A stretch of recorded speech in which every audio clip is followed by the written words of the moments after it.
masuk kelas? Assalamualaikum murid-murid. Hari ini kita akan belajar Matematik tahun 5. Tajuk yang akan terlibat pada hari ini ialah penukaran unit, jisim dan isi padu. Baiklah murid-murid, dalam tajuk jisim tahun 5, terdapat 2 unit yang perlu murid-murid ketahui, iaitu yang pertama kilogram dan yang kedua ialah gram. Untuk kedua-dua unit ini, terdapat satu hubungan yang perlu murid-murid ingat, iaitu 1 kilogram bersamaan 1000 gram. Mari kita lihat apakah yang terdapat dalam tajuk isi padu tahun 5. Dalam tajuk ini, murid-murid juga perlu mengetahui 2 unit, iaitu liter dan juga mililiter. Bagi kedua-dua unit ini juga, terdapat satu hubungan penting yang perlu murid-murid ketahui, iaitu 1 liter bersamaan dengan 1000 mililiter. Murid-murid semua, setelah kita mengenal pasti bahawa unit kilogram dan liter, gram dan mililiter mempunyai satu persamaan dari segi hubungan, iaitu 1000, maka bolehlah kita simpulkan tentang formula penukaran unit yang boleh kita gunakan, di mana penukaran unit dari kg ke gram, liter ke mililiter melibatkan operasi darab 1000, manakala penukaran unit dari gram ke kilogram, mililiter ke liter, operasi yang terlibat adalah bahagi 1000. Senang kan murid-murid? Baiklah, selepas ini cikgu akan membimbing kamu dengan melihat contoh-contoh soalan. Jumpa lagi. Okey, baiklah. Ini merupakan soalan yang diambil daripada buku teks. Okey, yang cikgu highlightkan hijau tu adalah soalan yang ingin cikgu bincangkan. Okey, soalan yang pertama, 7.25 kg tukarkan kepada gram. Macam yang kita tahu sebentar tadi, gram kepada kg, kita kena darabkan nilai tersebut dengan 1000. Okey. Apabila kita mendarab sebarang nombor yang mempunyai nilai sifar, ini cikgu panggil dia sebagai nombor alien mata 3. Okey, jadi kita hanya perlu menggunakan kaedah anjakan titik.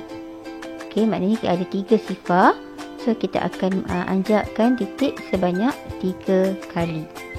Okey, so kita anjakkan ke kanan daripada titik perpuluhan dan kita dapat jawapannya adalah 7250 gram. Okey, kemudian kita lihat pula soalan yang seterusnya. Soalan 1C. 3/1/10 kg. Kita nak jawapan di dalam gram. Okey, 3 yang di hadapan ni kita asingkan dia, di mana 3 kg kita nak tukar pada gram, kita darab dengan 1000 dan kita dapat 3000 gram. Okey, manakala 1/10 tadi kita darabkan dia juga dengan 1000. Okey, cikgu gunakan kaedah pemansuhan. Okey, 1000 dan 10 dapat 100, kemudian darab dengan 1 dapatlah 100 gram.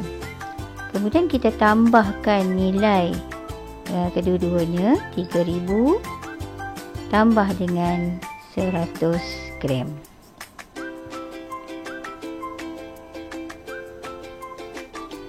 Dan kita akan dapat 3100 gram. Senang kan? Okey, kita pergi kepada soalan nombor 2. Okey, kita tengok soalan nombor 2. 2B.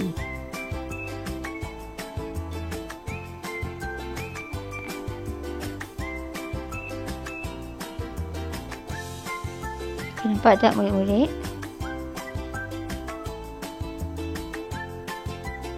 Kosong perpuluhan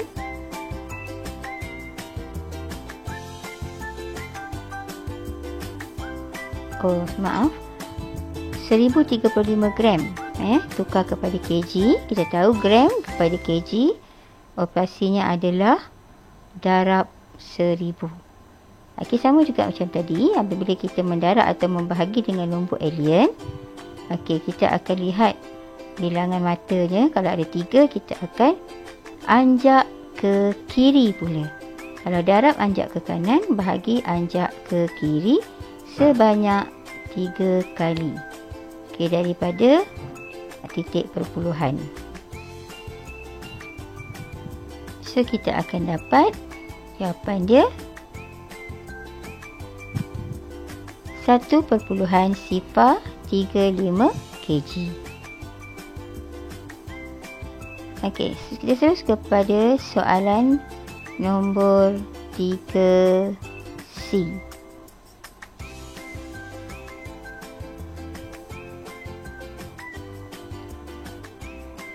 Okey, soalan 3C.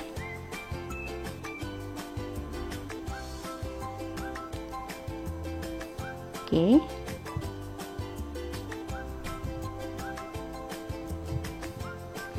Okey, 5 kg 125 gram. Kita nak jawapan dalam kg. Okey, kalau soalan yang macam ni, okey, murid-murid lihat dulu unit yang bukan berada dalam unit yang ingin diminta. Maksudnya 125 tu berada dalam unit gram. So, itu yang kita perlu tukar. Okey, 5 kg tu kita tak perlu tukar kerana dia sudah berada dalam unit jawapan yang diminta. Jadi 125 gram tu kita bahagi dengan 1000. Kerana gram tukar kepada kg, operasinya adalah bahagi 1000. Okey, kita bahagikan sama juga. Kita anjakkan titik. Kalau nombor bulat, titiknya dari belakang. Kita anjak sebanyak 3 kali ke kiri. Di mana kita berhenti, di situ kita letakkan titik perpuluhan. So, jawapan dia adalah 0.125 gram. Okay, tapi step ni belum habis lagi. Kita tambahkan pula dengan 5 kg yang sedia ada. Okay, 5 tu dalam bentuk perpuluhan adalah 5 sifar. Okay, jadi 5 sifar kita tambahkan dengan sifar perpuluhan 125.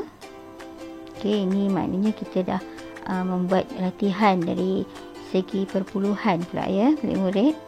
Kemudian kita akan dapat jawapannya 5.125 kg. Senang kan? Okay, yang penting kita faham konsep asal yang kita belajar tadi tentang penukaran unit dan hubungan di antara kedua-dua unit. Jadi ini adalah jawapan yang kita dapat. Nanti murid-murid boleh teruskan dengan latihan yang lain, di mana latihan ini berada di dalam buku teks masing-masing.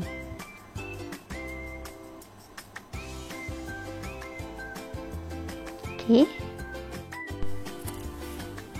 Macam mana anak murid dengan sesi pembelajaran kita pada hari ini? Cikgu harap apa yang kamu pelajari dalam video sebentar tadi dapat memberi sedikit impak dan pengetahuan kepada murid-murid semua. Semoga kita berjumpa lagi di sesi yang akan datang. Jumpa lagi. Jangan lupa like, share, subscribe di channel YouTube Cikgu Nur Kasih.